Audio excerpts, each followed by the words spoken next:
Good afternoon. This is All India Radio and I'm Tanvi Taneja with the midday news.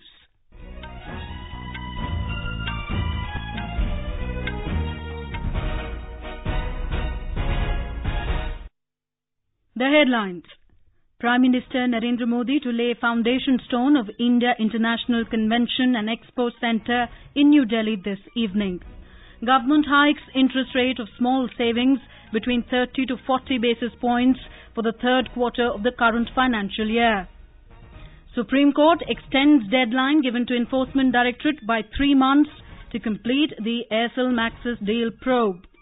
Heavy rain lashes many parts of Odisha.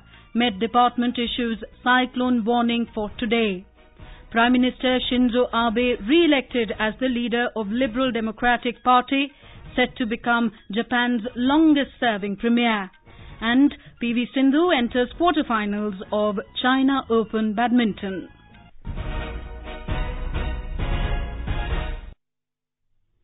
Prime Minister Narendra Modi will lay the foundation stone of India International Convention and Expo Centre IICC at Dwarka in New Delhi this evening. According to an official release, the facilities provided at the centre will be on par with the best in the world in size and quality, offering setting for international and national events, meetings, conferences, exhibitions and trade shows. Later, the Prime Minister will also address the gathering at the foundation ceremony. Our correspondent has the details. The interest rate of 1 to 3 year time period has been increased by 30 basis points and 5 year time period by 40. We apologize for the wrong sound input. Moving on, the government today hiked the interest rate of small savings between 30 to 40 basis points for the third quarter of the current financial year, starting from 1st of next month. More from our correspondent.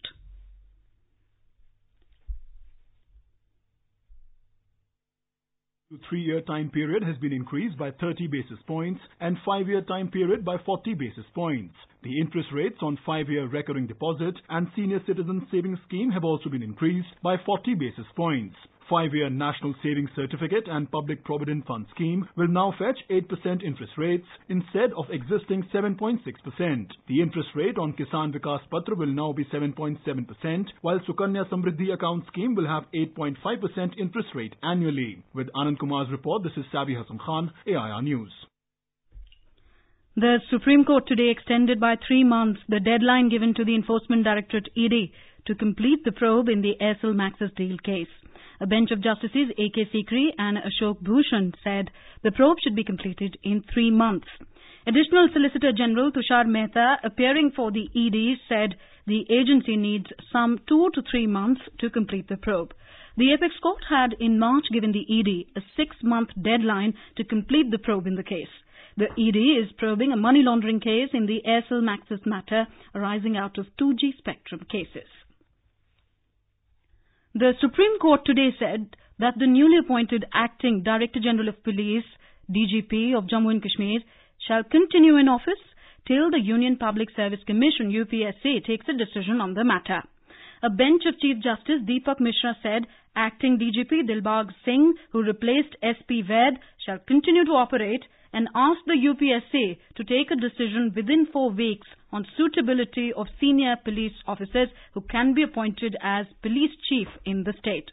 As per the Apex Court's verdict, the state government has to give a list of senior police officers to UPSC to check their suitability and shortlist 3 names from the list. A group of about 90 ASHA representatives from across the country today called on Prime Minister Narendra Modi. Mr. Modi encouraged them to devote their energies to work in coordination with other government agencies to improve the quality of life in their villages. He appreciated the skill and dedication of ASHA workers and recalled that even Bill Gates and Melinda Gates had praised the efforts of ASHA workers towards eradication of diseases such as Kala Azar. Mr. Modi also explained how government schemes and initiatives are all aimed at empowering the poor to fight poverty. Prime Minister recalled his recent interaction with the ASHA and Anganwadi workers across the country via video conferencing. Health Minister J.P. Nadda was also present on the occasion. The Civil Aviation Ministry today took cognizance of the incident in a Jet Airways flight in which some passengers suffered nasal bleeding due to failure to maintain cabin pressure. The flight was going from Mumbai to Jaipur, and following the incident, it was turned back midway today. In a tweet, the ministry said it has asked the Director General of Civil Aviation, DGCA, to file its report immediately in this regard. The ministry informed that out of 166 people on board the 9W697 flight, 30 were affected and have been given treatment. Meanwhile, the DGCA said the crew has been taken off duty and the Aircraft Accident Investigation Bureau has started their investigation. This is All India Radio giving you the news. For quick news updates round the clock, follow us on our Twitter handle at AIR News Alerts. The India Meteorological Department IMD has issued the cyclone alert for South Odisha and North Andhra Pradesh coasts. IMD said the depression over west central and adjoining east central Bay of Bengal has intensified into a deep depression. The Bhubaneswar Met Centre has predicted that the system will cross the coast of Paradeep and Puri tonight, causing heavy rain. The State Met Department issued red warning for 7 districts, including Ganjam, Gajapati, Puri, Raigad, Kalahandi, Kandhamal and Koraput districts, while orange warning has been issued for 14 districts, forecasting extremely heavy rainfall in these areas. The Met Centre also issued yellow warning for the rest of the state. The Met Office said sea will be rough to very rough over the North Bay of Bengal and along and off Odisha, West Bengal and North Andhra Pradesh coasts during the next 36 hours. Fishermen have been advised not to venture into the sea in view of the rough sea conditions. An interministerial team headed by Special Secretary of the Home Ministry, B.R. Sharma, is visiting Kerala today to assess the damage caused by the recent devastating floods. The team will be on a 5-day visit to the state for an on-the-spot assessment of damage and additional requirement of funds. The move came after the Kerala government sent a detailed memorandum seeking 4,700 crore rupees as compensation for the damage. More from our correspondent. The team will reach Kerala today and a few members of the team will visit Kozhikode and later Kannur district tomorrow. The team will have a meeting with district collectors and other officials concerned. The team will also visit the flood-affected regions. In case of any natural calamity beyond the coping capacity of a state, the state government usually submits a detailed memorandum seeking additional assistance. The Kerala government memorandum comprises details about the loss of human life, properties, infrastructure and crops. Shamila, AR News, Thiruvananthapuram. Home Minister Rajnath Singh will launch India's first ever online and centralized national database on sexual offenders, NDSO, in New Delhi today. With this, India will become the 9th country in the world to maintain such a database. The database will have record of name, photographs, address, fingerprint and other details of convicted sexual offenders. It is an initiative under the National Mission for Safety of Women. Our correspondent reports the database will be maintained by the National Crime Records Bureau under the Ministry of Home Affairs. The database will be made available to law enforcement agencies for various purposes, including investigation and employee verification. The Skill India mission has given a new lease of life to many people in Puducherry. The scheme, launched by Prime Minister Narendra Modi on 15th of July 2015, aims to train over 40 crore people in different skills by 2022. Skill India helps to reduce dependence on urban and semi-urban jobs. Here is a ground report from our Puducherry correspondent. Under the Pradhan Mantri Kaushal Vikas Yojana, training and assessment fees are completely paid by the government and short-term training also imparted at Pradhan Mantri Kaushal Vikas Yojana training centers to benefit the unemployed men and women. Abhirami of Puducherry, a beneficiary of Indian Bank Skill Training Center, said that this training enhanced her self-confidence to the great extent. My name is Abhirami, residing in Balaji Nagar, Puducherry. Formerly, I was a housewife, but I have interest in tailoring and took some training in a private center. But I was not satisfied. That time I came to know about the Skill India scheme and the Indian Bank Skill Training Center and joined here. Trained teachers are teaching with more modern techniques. After training, they motivated me to apply for loan in Indian Bank. I got a loan of 70,000 rupees within 15 days without any difficulty. Now I have my own business and earning sufficiently to run my family. By getting training under Skill India scheme and started own business, Abhirami's standard of living also improved. Chandramohan, Puducherry. RSS Chief Mohan Bhagwat has pitched for protection of cows, but disapproved of going against the law in the name of cow vigilantism. The RSS chief said it is a crime to take law in one's own hands and there should be stringent punishment in such cases. Mr. Bhagwat presented the Sangh's views on a number of issues while answering wide-ranging questions on the last day of RSS's 3-day conclave in New Delhi yesterday. On the Sangh's view on intercaste marriages, Mr. Bhagwat said it supports such weddings, and if there is a census on intercaste marriages, the maximum cases will be those from the Sangh.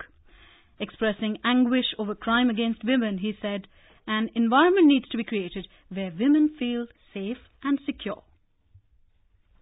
In Japan, Prime Minister Shinzo Abe has been re-elected as the leader of the Liberal Democratic Party. The members' vote gives him another 3 years as the head of the party and keeps Abe in his current role as the Prime Minister. Abe defeated his only challenger, former Defence Minister Shigeru Ishiba. Today's win puts Abe on course to become Japan's longest-serving Prime Minister. UN Secretary-General Antonio Guterres has called for concrete action to follow up on North Korea's commitment to close a missile test site with international monitors present. In a statement issued yesterday, Guterres said that the commitments include important military confidence-building measures and a commitment by North Korea to dismantle missile engine testing infrastructure in the presence of experts from related countries. Guterres also offered UN's help to advance efforts to fully free the Korean peninsula of nuclear weapons and called for unity among global powers. The Trump administration has praised India for its significant counter-terrorism actions and said Pakistan-based militant groups continued their terror attacks in the country. In its annual country report on terrorism, the US State Department said the Indian leadership expressed resolve to prevent terrorist attacks domestically and to bring to justice the perpetrators of terrorism. The report said that parts of India seriously impacted by terrorism in 2017 included Jammu and Kashmir, the Northeast, and parts of central India where Maoists remain active. In business news, leading stock exchanges BSE and NSE will conduct mock trading in commodity derivatives segments on Saturday in order to familiarize brokers with their trading systems. The exchanges received the approval of Securities and Exchange Board of India yesterday to launch the segments starting with non-agriculture commodities like metals from October the 1st. On to sports news now. In badminton, PV Sindhu today stormed into the quarterfinals of the China Open at Changzhou. In her round of 16 match, Sindhu, seeded third, came back from a game behind to beat Busanan Ongbramangfan of Thailand 21-23, 21-13, 21-18. Saina Nehwal had bowed out in the opening round. And in Asia Cup cricket, Afghanistan will take on Bangladesh in a Group B match at Abu Dhabi this afternoon. All India Radio will broadcast live commentary on the game from 4:30 p.m. onwards. Both teams had won their opening round matches against Sri Lanka that led to the shock crashing out of the cricketing giants. And now, before we close, the headlines once again. Prime Minister Narendra Modi to lay foundation stone of India International Convention and Expo Centre in New Delhi this evening. Government hikes interest rate of small savings between 30 to 40 basis points for the third quarter of the current financial year. Supreme Court extends deadline given to Enforcement Directorate by 3 months to complete the Aircel Maxis deal probe. Heavy rain lashes many parts of Odisha. Met Department issues cyclone warning for today.